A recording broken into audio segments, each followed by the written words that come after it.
Tonight, Italy's death toll soars above 2,500.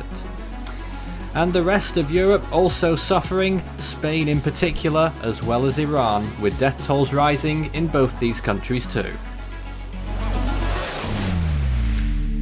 Good evening, welcome to another episode of CoronaBeat Live on Force 13, another special production. I think it's clear by this point why we keep doing these productions here live on the air almost every night. Because of the ongoing situation, which is affecting not only the areas that we specialise in geographically, but also the entire world.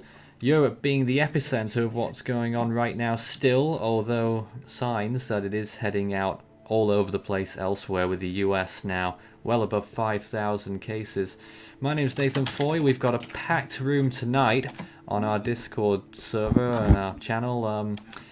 Got a lot of people over there. Let's talk to Sam. You're first up there. Hello. Hello. I'd like to come in right now with some breaking news. My state of Illinois has just recorded its first death, which is kind of the news we've been dreading, as the number of cases are now over 100. The woman that died was in her 60s, and she had an underlying medical condition, and she resided here in the city of Chicago, and this comes after not too long after the governor of Illinois had announced that all restaurants and some entertainment venues be closed for the next 15 days. All right. So that's the latest that's going on over there. Thank you for that update. And lots of news going on all around the world, mainly numerically, the rising cases. You can see on this graphic here, this is the World Health Organization, and they have been a little bit behind quite often. In fact, they're still well behind as far as I can see here. But what they are showing is today, March 17th, they've put down another 17,000 cases, which is the new highest. It's above the 15,200 during the Chinese outbreak in February. Almost reached that number for the first time again yesterday with 14,400. Today, beating that quite comprehensively with 17,000. Strat, your thoughts on those numbers? I mean, it's very concerning to see that, at least at this point, major actions being taken by large governments all over the world aren't yielding the results that we want to see. Italy today actually saw an uptick in cases compared to yesterday, where they had started to see a potential decline. And we really want to see, containment measures work before we have to go, globally to mitigation. It's just not a great thing to see that, despite increasingly drastic actions, New York is considering a shelter-in-place order similar to what the Bay Area out west has done within the next 48 hours. That even with these considerations, we're still seeing an increase in cases pretty quickly. Why do you think cases have risen? Could this be airborne? Why do you think cases have risen in Italy today?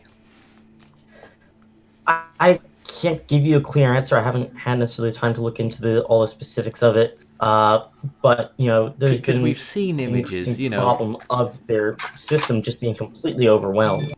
We've seen images from the ground or above the ground, even some aerial shots that were out recently. It's completely deserted. And yet still, there's another, 3,500 cases today, was it? Yeah, it's hard, to just assume when you see one area empty that that's what it is everywhere too, because if you even looked at America, for example, some areas are completely deserted. You have the long lines at Costco and stuff. But then even yesterday, you're seeing the packed beaches at Fort Lauderdale and crazy, stuff. I'm pretty sure there was a government notice a couple days ago when cases were still rising initially after the quarantine, that a lot of the concerns of new cases were actually coming from people ignoring orders in Italy to go out to the beach instead. So a lot of it's actually coming from people being ignorant to government orders to try to keep them safe and going out. even when being told not to. All right. Well, it's morning on the east coast of Australia, and David joins us from Brisbane right now. David, what's the current situation there?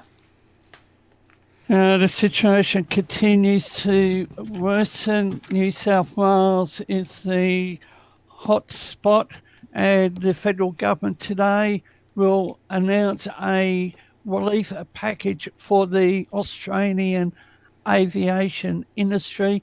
It comes after Qantas and Jetstar cut their domestic and international operations. The shares for Qantas were trading about $6.50. They're down to just over $2 per share. So the scene here continues to worsen. That's a lot of lost value right there. We'll talk more about It is. economically a little bit later on. Strat will be on the ball with that. And also, I don't know if he's here right now, but Rakesh, are you here? Yes, I'm here. Joining us from Mauritius in the middle of the night. Thank you very much for taking the time to come on tonight. How are things down there right now? So in Mauritius right now, we don't have any confirmed cases of coronavirus, but we do have around 204 people under quarantine and 4 people under isolation in Mauritius. They're basically people coming from other countries, and the government has set up, 5 centers to keep those people under observation. Um, the bigger concern here right now is especially the tourism sector in Yeah, Mauritius because because it's big. but Yeah. yes, exactly. And the government has been taking some actions. Budget-wise, they are investing around 2.7 billion rupees to support this sector for now. And also, the government of Mauritius has announced yesterday that, um, they are restricting travels for a period of 2 weeks in regarding countries from the European Union, including United Kingdom and Switzerland, and it's in effect as from midnight today. So other measures are being taken by the government regarding the health as well. We do have major campaigns going on regarding sanitary precautions to be taken. So business is as usual in Mauritius, and the situation is being closely monitored by the government. I don't know if you know anything about this, but nearby the Seychelles, they've had their first cases today, 3 of them. Do you know anything about that? Well, I've heard some news around it, but I don't really have detailed Right. news. Yeah. And both of these locations, especially here in the UK and around Europe, I think, are very popular with weddings in particular. That must be a big part of the business that these countries get down there, some of these islands. Exactly. So they are looking forward. I mean, the hotels are looking forward to reduce the workforce, especially technical people working at hotels. So then the government is also coming up with some projects to support those sectors. During the next weeks, we might be looking at hotel being closed as well, because the tourism Yeah. sector is in They decrease. just won't be able to And operate. I'm sorry, can you say again? They just won't be able to operate like so many other places around the world right now. It's Exactly, a financial and black hole. during the last 2 weeks, we already have a decrease of 18.8% in the arrivals of in tourism sector. Yeah. All right. Well, thank you for that update from Mauritius. Also, we have our head of US team, Tim. Are you there? I am, Nathan. What's the latest in your area, but also nationally? There's been some news today. Yes, nationally, I think Strat of New York is considering going into a shelter in place here in the next couple days. Locally, we're still sitting right around 40 cases here in the state of North Carolina. Governor Roy Cooper has taken a page out of the book of other states and has implemented that restaurants and bars be shut down effective 5 p.m. Eastern Time today.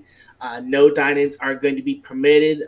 Mobile orders and drive-thrus will still be operational.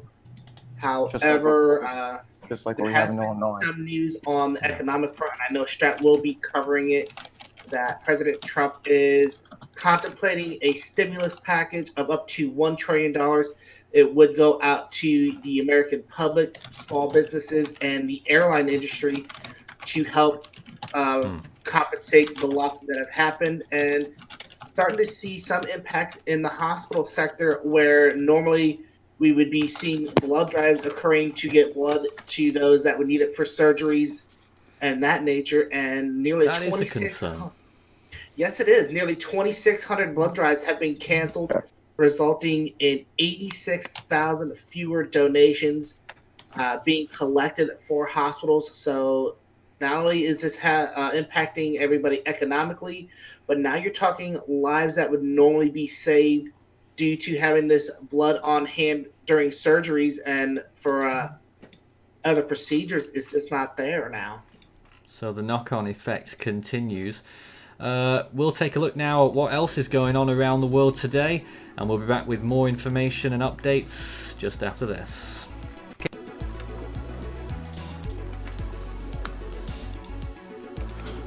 Brazil's cases have also been surging in the last few days, now above 300, with the first fatality recorded in the country today.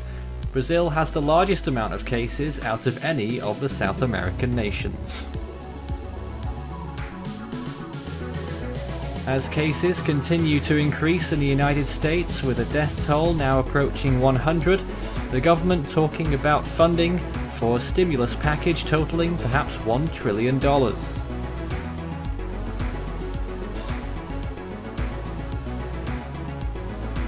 The UK reports its largest case amount today, now up to 1,950 with over 400 today, 71 deaths so far as well. Schools remain open, but for how much longer remains very uncertain this week. And if you have your own story locally or regionally about the coronavirus, send us a message on any of our mediums and we'll put it to air. Facebook, Twitter, and through email at contact@force13.com.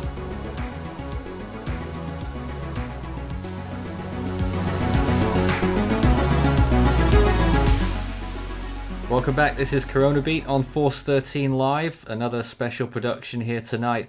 We just missed the beginning of that, I don't know what happened there was a glitch talking about... Oh, there it goes again. Okay, that happened again. So many glitches tonight, but we just missed the beginning of that was talking about New Zealand as well. Now they... I think they detained 2 people for flouting the quarantine for foreign tourists, and what they are going to do now, I don't know if this applies to those 2 people that were already detained, but what they're going to do is actually going to deport anyone who does come to New Zealand and then breaks those quarantine rules. So that's an interesting development. 12 cases there now. And Nathan, developing news re Anzac Day. Anzac Day, it's in the process of being cancelled. The Federal Minister for the Veteran Affairs will confirm within the next few minutes or this morning Anzac Day parade's being officially cancelled. All right. So we were talking about this lockdown possibly coming up in New York. Were we talking about the city or the state there? The city. The city. The city. Okay. Yes, so, Justin, you're upstate New York. Any new Yes, developments? I'm in upstate New York. Any new developments with you right now? No, not really, but except really the same old thing as the rest of the state. School is still closed for like a month. Yeah. And as we just saw in that video there, the school's still open here in the UK. What we're hearing, what a lot of high-ranking people in teaching are saying, is that they'll probably end up closing before or at the end of this week by the looks of things. So we'll see how that one pans out. Who are we going to go to next? Oh, well, we've also got Lee here as well tonight again over in Scotland. Anything to report? Just another death. We've had a second death near Glasgow as well. So And the person with bad health issues as well. 2 now in Scotland. Do you know how many Yes, cases? 195 cases in Scotland. 195 cases in Scotland. Yes. So that's about 1/5 of what we've got in the UK as a whole right now. Still, most of the cases. Well, what they were saying in the last day or two is that London is ahead of the rest of the country It is. in terms of where they are on that curve, aren't they? Yes. Okay, I think we've gone round everyone now, which is what I was conscious about doing. So let's talk to Strat, because Strat usually talks the most here. What's been going on the financial wires today? Well, there was a press conference around 11:30 to noon today. I'm sure Tim can definitely add on to this as well, where Steve Mnuchin unveiled some of the details of the stimulus package that the Treasury Department and the federal government is planning to introduce to legislation to have Congress try to pass in the upcoming days, which had some reversals from previous ideas that they were kind of touting around. They said they're no longer really considering a payroll tax cut within the legislation, as that would take a month to verify into people's hands. They said that they want money in consumers' hands now, and that to do that, they are considering sending out checks of money directly to Americans within And we've comment just letters. Do we? out there. Strat, can you just repeat that section for me? Outloading the idea. No, he's still going. We've got signal issues with Strat over there. Strat? Okay, I've completely lost him at this point. I think he's disappeared. Strat, we're really struggling with your signal. I don't know if Tim could pick up on what you were saying there. I haven't tried for it. I'm going to see what I can do real quick. Mainly what Strat is talking about is the Trump administration is weighing a fiscal stimulus package of more than $1 trillion that would include direct payments to Americans. It would be roughly $500 to $550 billion of that would be going to putting anywhere between $500 to $1,000 right in the Americans' hands. The last time we saw something similar to this was the economic stimulus package that I believe President Obama did back in 2012, or it might have been Bush back in 2008. But that would be coming from the Treasury. It would be a Treasury check right in the Americans' hands. Another $200 to $300 billion is going towards helping small businesses with their losses. On top of that, they're also looking at deferring tax payments for larger businesses. Up to $10 million of it would be getting deferred, while some of the higher well-off individuals would be able to defer up to $1 million of their tax payments to the IRS. And they've also just released that they're going to be extending the deadline for those tax payments out to July 15th. And the other $200 billion that is in this stimulus package is going to help the losses from the airline industry and other industries that are being impacted on this. So this is going to be a very hefty package that the president is going to try to put together. I believe it is sitting on the Senate or House floor being debated, and if it does get passed, it's going to be really interesting to see how much is actually going to help the economy in light of the pandemic that's unfolding. And how have markets responded to this, Strat? Actually have a screenshot here I can zoom on today. The market was very volatile again today.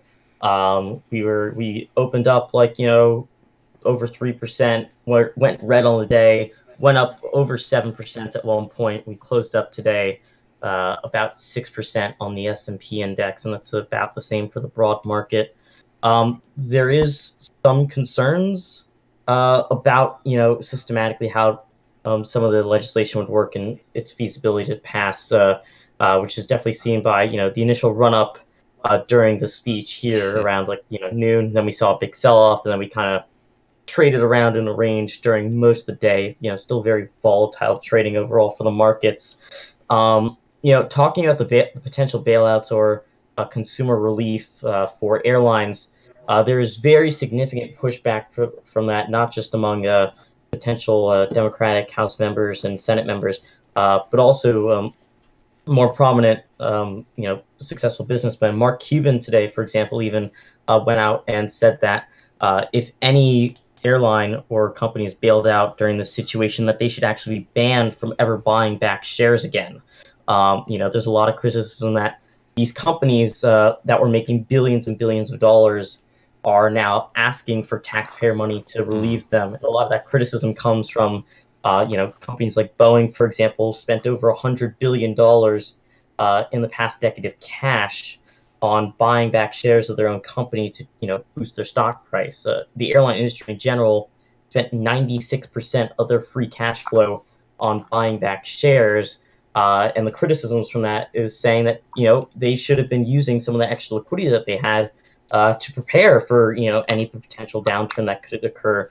And to keep their own company safe rather than having to rely on the American taxpayer to bail them out. So what do you think they should do? I'm someone more in line with Mark Cuban with this. I know the legislators, the air travel is an essential industry to America. It employs a lot of people. That if there is going to be any sort of bailout given to any company, such as a reckless company like Boeing, who broke federal regulations, and that actually led to the death of people with the crashes of some of their planes, or American Airlines, which was buying back shares of their company with negative cash flow, that if they accept any taxpayer money, they should be banned from buying back shares of their company ever again, just like how heavily share buybacks were restricted until the 80s. Okay. Also, Strat, whilst we've got you, the situation... America's hit 100 deaths, Sorry? America's just hit 100 deaths now. Okay. The situation in your hometown, Strat, because you said recently that there were quite a lot of cases there. Yeah, public parks are all closed down in our town. Schools are closed until further notice at this point in time. The supermarkets packed, all the time here as well. Because we had a jump to at least 21 confirmed cases in my town, which is the highest single cluster in my entire state at the moment. There was, one party that had like 14 people in it, and that there was one infected person. To this point, it's led to at least 20 other infections. Wow. And that caused last week, ahead of most of the country, for my town to shut down schools as a preemptive act to try to stem the flow of spread. And, also another local thing, if you're, sports fans, this is a bit of news.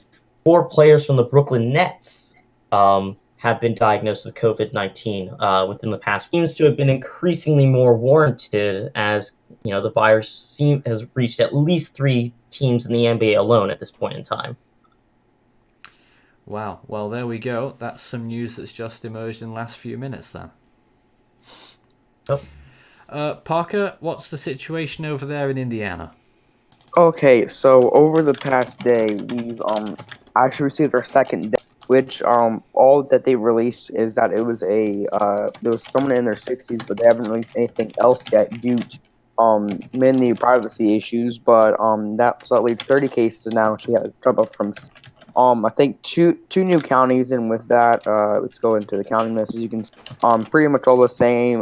There is now 9 cases in Marion County, which so you may know, Ethan, one of our team members, lives in Marion County. So there's one of the newest counties would be Lake County and Franklin too, which had two cases now. So it's really starting to spread like wildfire, and cases are really jumping up. So and the Indiana governor was kind of hinting at that they're thinking about putting out travel restrictions for some of the counties in Indiana that have higher cases, especially Marion County.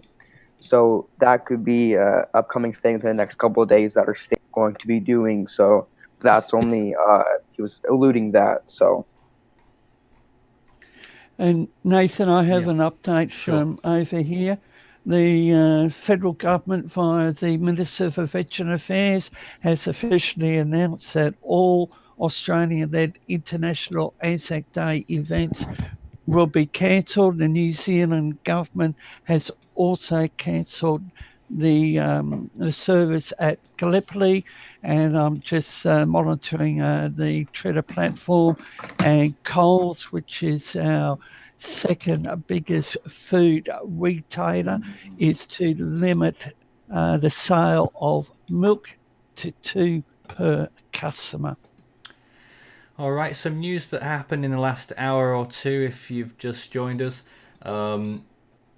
Belgium going into lockdown on Wednesday. Everyone in Belgium must quarantine themselves from 12 p.m. on Wednesday. And of course, as Strat said near the start, the EU will close borders to non-essential travel for 30 days. So that's coming up. When will that happen? Just trying to find out. Is that immediate? Let me see if I can find that really quick. I can only assume that's immediate because they don't seem to put on a start date. Nathan, the German institution. Also, Montenegro just announced their first 2 cases of COVID-19 as well, very recently. So, continuing to spread throughout Western Europe and Eastern Europe. The German institution says 2 years pandemic to run. What was that, sorry? The German institution saying now 2 years pandemic to run its 2 years for it to run its course. Yeah. Well, I mean, I don't think people can really look that far into the future.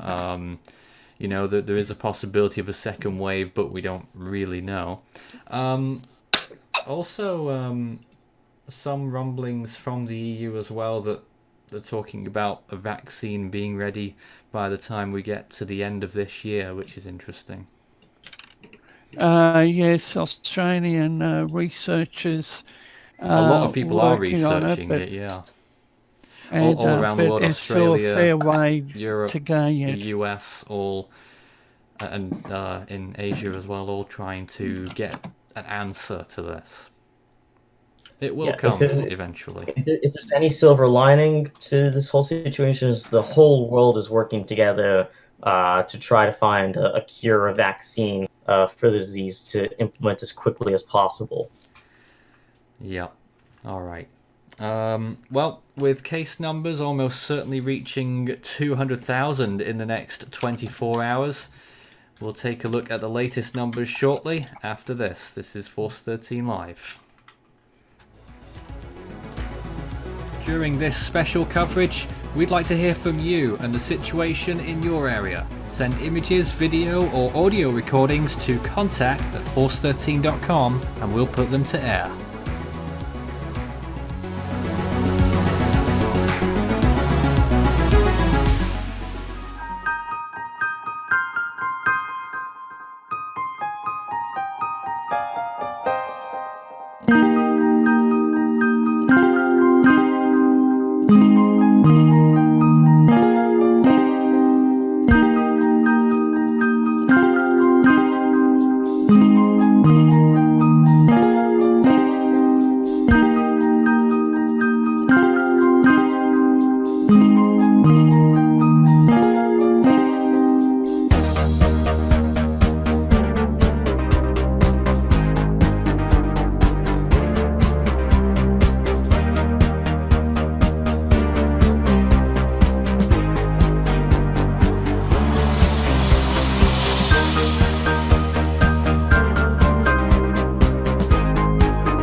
13 Live, latest on the coronavirus, and our coverage continues for this hour.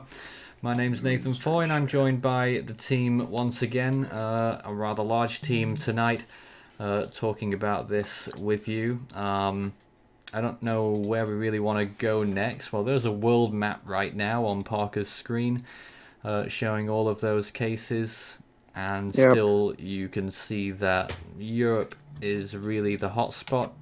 Iran should also get a mention there. The death toll is about to reach 1,000 there. That will be the third country to reach that number. In Spain, it's already soared above 500, now 533, and the USA has just reached 100, contrary to that graphic, which is about an hour old, what we just showed on our package just there.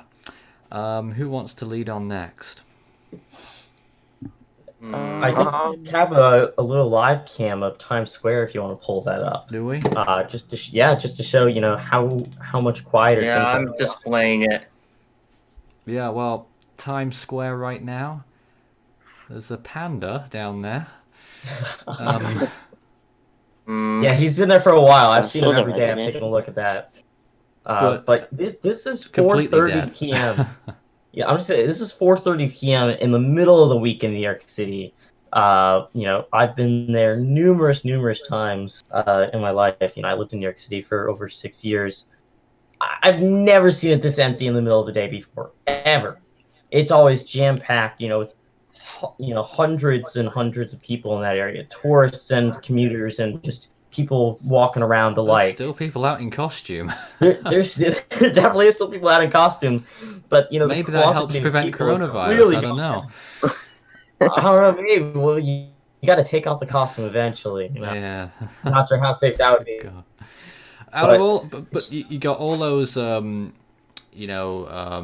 stores and commercial businesses and organizations there, Strat. What percentage of them are shut now in New York City?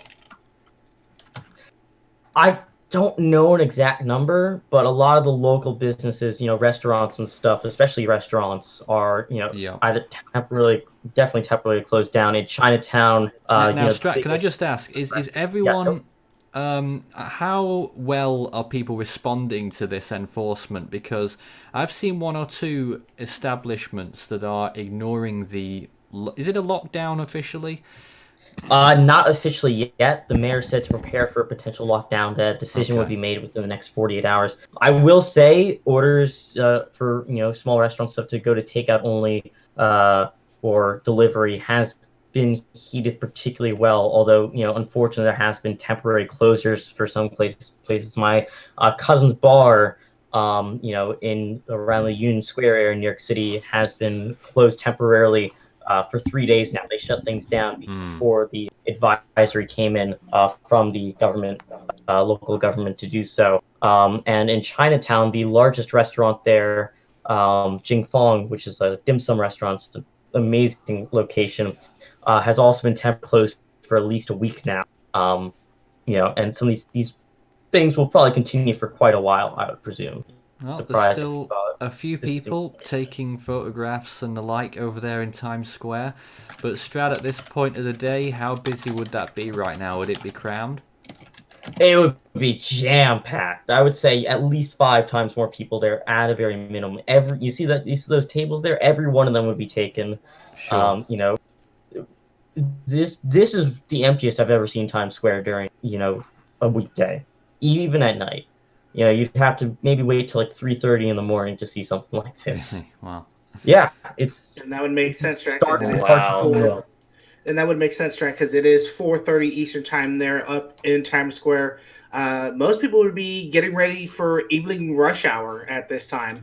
Yeah, this is when people would start to be leaving work. This is when tourists would be out and about. This is when people from school and university would be out and about shopping or just doing whatever they want to do to hang out with friends. This is very unnatural, is to say the least. But it's the right thing to do to see these many people comparatively staying home and staying safe. Sure. Now, David, are you still there? Yes, I am. I forgot to ask you earlier on, are we streaming to Facebook tonight again? Yes, we are. Do we have any comments on there that require attention? Because we do, if anyone does have any questions, send them in. Start your message on our YouTube chat with Force13 all in text. For some reason here, I can't actually see messages anymore, so I'm going to have to rely on you guys in our team. No, if there's got anything nothing, that Nathan. comes in. Yeah. All right. I will say this is another piece of breaking news that just came in. For global equity markets, Italy just banned short selling of stocks for the next 3 months. Wow. So you can't short shares, which is you bet on them going down directly. You can only sell what you have, do certain things with a couple derivatives, but you can't directly short the market there anymore, or any particular company on any Italy exchange at this point in time. So more drastic actions are trying to be taken to keep the markets afloat, it seems, at this point in time. Well, And will they stay afloat? I can't give you a specific answer on that at this point in time. Okay, Tim. Speaking of businesses and markets, do have a couple new postings that are definitely going to impact the U.S. in terms of supplies that we normally get. Macy's and all of their satellite companies, including Macy's, Bloomingdale's, Blue Mercury, Macy's Backstage, Bloomingdale's The Outlet, and Market by Macy's are going to be closed by the end of business today and will be closed through the end of the month. And Bath and Body Works released through a Facebook post on their site that as of today, the 17th, they will temporarily close all stores in the U.S. and Canada. This is a very interesting post, as anybody that has gone to that store knows that that is a store that specializes not only in body washes and scents, but is also a big seller of hand sanitizers that do meet that 60% or higher threshold per the CDC. So that is one source less that consumers will have to ensure that they get the sanitizer they need in order to stay safe in this epidemic. Yeah.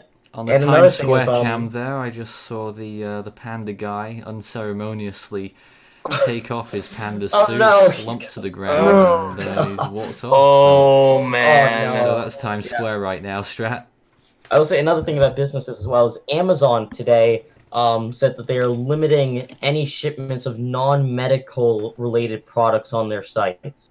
So any main discretionary spending things on Amazon will probably not be happening for the near future after that order goes into effect within the very near future, I presume as well. It is Strat, and the reason why they're doing that is get the supplies into their warehouses, into the areas that are desperately needed. So that's why you're seeing the listings getting shorted on the sales side of things in order to make the logistical space in their warehouses to get those medical supplies and other necessities in place. Yep, absolutely. And, despite, you'd assume, they're cutting all these sales and stuff, so maybe they're going to have to lay off people. They're actually hiring 100,000 temporary employees because of the complete surge in demand. You can't go out to shop easily anymore. What's the first place you typically go to try to get things online? It's Amazon, and they've definitely seen a massive surge in supplies. And and one of the only downsides to that, for them at least, is they have to try to fight off all the third-party sellers, that aren't like direct companies that are trying to price gouge and stuff and deal with those problems as well. Parker's showing us a map of the US right now, and one of the things that we don't really do on our graphics that we made before our show is actually by state. What's it looking like, the biggest states right now? New York is the biggest. By a lot now. No, that is not. For total deaths, Washington takes a cake with 50 deaths. New York is actually second with 12. And California is 11th in that rank. Now, total infected, I don't know yet because this doesn't. It's New York by a large margin at this point in time. They rocketed. I think it's around 1,700. Yeah, they rocketed up from a couple hundred to nearly over 1,000. 1,600. Yeah, no, they got 1,700 confirmed cases in total. Existing cases, so active cases, is 1,688 as of the last update. They have 0 recoveries so far and 12 deaths in New York State at this point in time. There it is. A large majority of these cases are concentrated either in New York City or in the surrounding counties of Western Long Island and Westchester County. All right, we're hearing audio for somewhere else at the moment. I'm not sure what that is. There's Washington as well. Yeah, just about to reach 1,000 cases, well, just over 900. Yeah, and it's still important to note that it's likely that the U.S. numbers everywhere on this map are very likely significantly higher than what you just see when you click on these dots. Johns Hopkins University, the provider of the map that's being shown on screen right now, said themselves 4 days ago that at that time there was at least 50,000 cases in the United States that we just didn't know Now, the Strat, the actual number general because of the sheer rule, lack of testing. the general rule that they came out with here last week was that the undercounting rate is about, I think it was between 10 and 20 times, right? John Hopkins said that for every person that was able to get a test, that had a confirmed test, that there was 25 to 50 people that couldn't. So you're gonna have a wild range of that. But in the United States, there's been a severe problem of undertesting.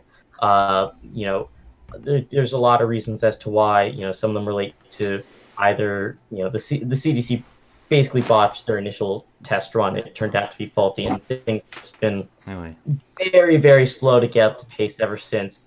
We hear a lot of talk from officials about rolling out these test things, plans with the drive-through testing and stuff, but we haven't been given any timelines yet, unfortunately. And overall, we're still seeing sparse total application of those. And you're absolutely right, Strat. It was actually just released yesterday, actually, on yesterday's CoronaBeat, that testing is now starting to happen in and around the University of North Carolina hospitals, as they were able to get an actual diagnosis test that complied with FDA protocol. So that is now just starting to roll out even in the North Carolina area, and that's just one area that's being impacted. But if you count all the undertesting across the country, then yeah, you are probably looking at a much higher rate of cases that we just don't know about. So really, it's difficult to get a handle on where we actually are in the progression of this and where on the curve we are. And that's the problem of treating the epidemic, at least in the United States, is we don't know where we're at still. We're still basically 90%, flying in the dark with this. If John Hopkins' range of at least a minimum of 50,000 infected was accurate 4 days ago when there was under 2,000 confirmed cases in America, you would assume with the increase in cases that they would presume a minimum of 150,000 now with the increase in cases comparatively. So it's vital to treat the problem in America, that we get mass testing out as soon as possible, not just, for older people and stuff, but for young people too. Right now we're having to basically ration tests. And that is especially true, Strat, since I believe I saw off the news wires yesterday that one of the deaths that happened yesterday was a 21-year-old footballer coach. So yeah, I saw that. So it's not just affecting the old; it is affecting the young. And seeing that news really floored me. The question is whether or not that person had any underlying health condition. Yeah, but I mean, regardless, it shows that it can impact anyone. I believe it's leukemia. That information is released, but regardless, it's still a tragedy, and it's just another sad to say statistic on already what's been a growing epidemic for the last 4 to 5 months. Yeah, and the largest problem, with this is having to ration tests in America means that we're only able to test the people that are showing the most symptoms. So, which is very important, of course, but that means you can't test the demographic that is most capable of spreading the virus, which is young people. So, ages 20 to 29 in South Korea, where they had mass testing, accounted for almost 30% of the total cases. It was the largest single demographic.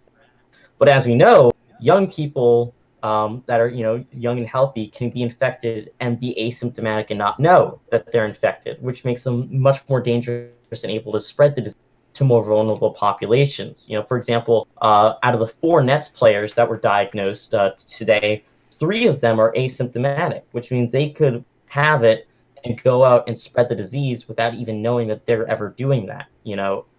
And you make an excellent point there, Strat. I actually had cited an article earlier this morning where the one case that was reported into Cape Fear Valley Medical Center here at U.S. headquarters, they didn't even test the gentleman until about 2 or 3 days after he reported in.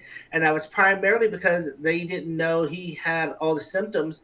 And they told him, we can't test you until you have a fever. By that point, you're already in that emergency room with others around you, and if they're not aware of the symptoms, that's just allowed it to spread. So, and considering the severe supply shortage of ICU and ER beds in America as well, if you get to that point, you're already facing a potential severe bottleneck of being able to even treat people that may need help. All right. So we have to take all those into significant consideration. And another number for the United States right now, just past 6,000 confirmed cases on the day.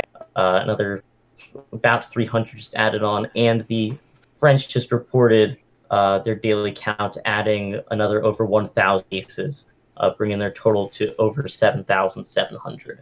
Interesting. US And now recording Nathan, over I have a 6,000 cases developing and 101 deaths. news item here in Australia. The federal government isn't ruling anything in or out, and there is a possibility that the Australian borders could be completely shut down. All right, we got to take a break here. We'll be back shortly with another wrap-up, roundup of this current situation.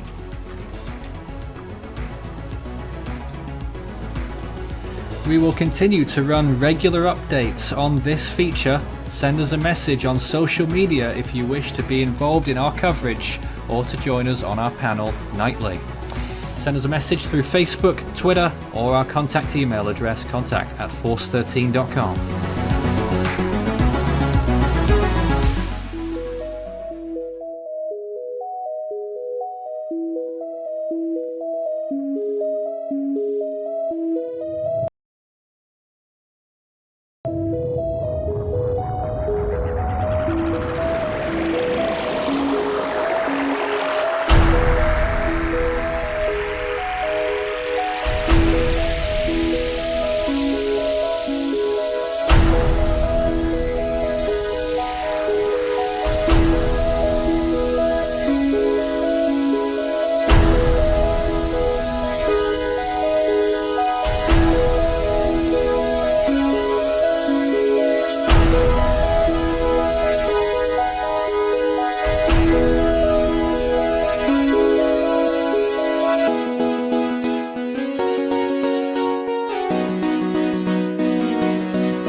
Final segment of Force 13 Live, another special update on the coronavirus, which continues to make headlines day by day.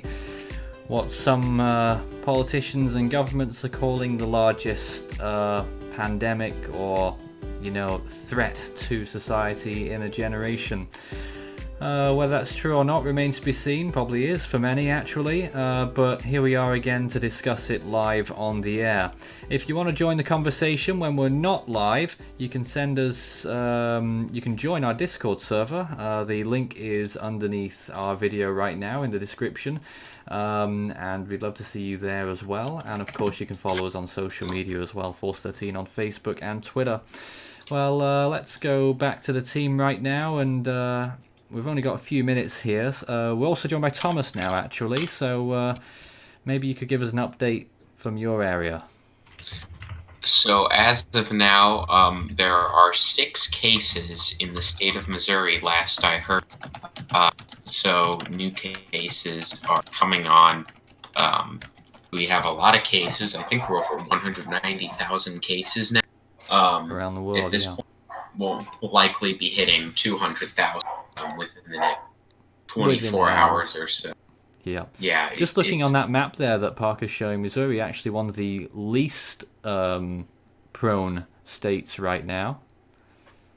That's which is true. interesting. That could be true. The problem is we don't have enough testing kits Right. at the moment. So the Center of Disease Control is already warned, and the White House has already warned that we're likely going to see a very large spike in number, because currently scientists are suggesting that for every one person we've been able to test, there are 5 more people with the virus. So as of now, it looks like with expansive testing, they're saying prepare to see a giant spike in numbers. This does not mean that this is like out of control. It's spiraling out of control. This just means that we have a better grasp of what's been going on over the past few days. Yeah, that is pretty much where we're at That's right now. what It's the impression I'm we're getting thinking. here. Yeah, that sounds more reasonable for sure. All right then. Did someone else want to speak before that break went in? I can't remember now. I think I did. I do want to. I really don't know. Sam? Yes, I do want to share Thank you. share a Anyone will. camera from out of Dublin, where since today is St. Patrick's Day, and people usually be celebrating it around this time, where it would usually be pretty busy. So if I could get that on my screen. It's already on ours. Yeah. Yeah, so Well, yeah, I as you imagine can it's see- pretty quiet there right now. Yeah, if I can. Yeah, I'm gonna have to refresh this real quick. Oh, there's an advertisement. Wonderful. That's correct. Excellent. Wonderful ads there. Yeah, here's a Live live on the shot air. of it. It wasn't Here's a looking live very shot good, of it. was it? No, it wasn't. Weather's Now- not looking now so we- hot over there in Dublin either. Yeah, the weather is kind of not. Weather's been kind of. There's still quite a rainy few and people stuff. around. You know, they've been told, everything's pretty much shut down there now. But there's still quite a few people wandering the streets. Yeah. Tim, you have a study that you wanted to talk about? Yes, this is actually something that David brought to attention. Scientists, part of the National Institute of Allergy and Infectious Diseases, which is part of the United States Institute of Health, were able to kind of mimic the virus in terms of its natural setting. And they have found that this is maybe also the reason why it's spreading on such a rapid level, is when you go to sneeze, it's almost like the spray off from your sneeze is like an aerosol. And what that does is when you sneeze, if you don't sneeze into your arm, it goes out into the air, goes on porous surfaces, and people touch it. Well, when they did this study, they found that when it's in the air, it can still be in the air for as much as 3 hours before it'll completely dissipate. If you're talking about materials like plastic, stainless steel, the virus can still be detected after 3 days after it's made first contact. I read about this, yeah. Yes, on cardboard, it can still be found for about 24 hours. And they have found that out of all the particles, that it takes about 2 to 2.5 hours for 3/4 of the virus particles to be completely inactive. Which means that if you go out sneeze in the air, or you go sneeze and it gets on something, those virus particles are still active for anywhere between 3 and 24 hours, depending on the surface that it is on. Which is why and we've covered this on a couple of our other segments, why it's essential that you do sanitize any surfaces that you're heavily around, whether it be at a workplace, out in public, door handles, doorknobs, phones, anything like that you normally would sanitize during like cold and flu season. It's essential that you do sanitize those as much as you can, because you don't know, the next person that may be walking out the door may have it. They may touch that door handle, and then you touch it not knowing, and the next thing you know, you have it on your hands. And then if you start messing around your face, which most people naturally do every 2.5, 3 minutes, you're either brushing your hair out of your face, touching your eyes, touching your nose, and you ingest that. Next thing you know, you now have it. Okay. Thanks for that and roundup, that also, Tim. and that also goes to masks and stuff as well. If you're not immunosuppressed yourself and aren't showing any symptoms, then you probably don't want to wear a mask because it isn't going to stop you from getting the virus yourself necessarily. And by wearing it and not knowing how to wear it correctly necessarily, you're going to end up touching your face a lot more to try to fix the mask and any discomfort that it causes. And that's going to actually increase your own personal risk of getting sick. And I will be posting that study out on the chat for anybody that wants to read it. So anybody that's on our 413 live stream will be able to read this study as well. Great. Well, most people in Europe and now in America and, of course, in Asia getting quite used to the actions that are being taken. A lot of preparations are being made around the world. The news, at least from what we're seeing, closures, most of them have already happened by now. So we're finding it a little bit more difficult to talk about things, I think we're getting the impression of here. So starting tomorrow, our live streams will be condensed to half an hour. And that will start tomorrow at the same time as we did today. That's 8 p.m. UTC, which is 4 p.m. Eastern Daylight Time in the US. And what time in the morning over in Australia? I think we're talking like... Early. 6 in the morning. 6 in the morning. Glad someone's got the conversion there for me. My mind's totally blank. Strat? Just very early. I have no idea the actual time. I thought you wanted to say something else. Okay, well, we're wrapping up for tonight. Thanks for watching again. Of course, we're bringing the news to you when it happens. Special coverage continuing on the coronavirus each day here on Force 13, most days. And as I said, we'll be back again tomorrow at the same time with whatever else is going on. We're sort of dreading the next day as it comes, aren't we? We'll take another look at the numbers tomorrow and we'll have more discussion and analysis from Force 13 HQ. Take care, good night.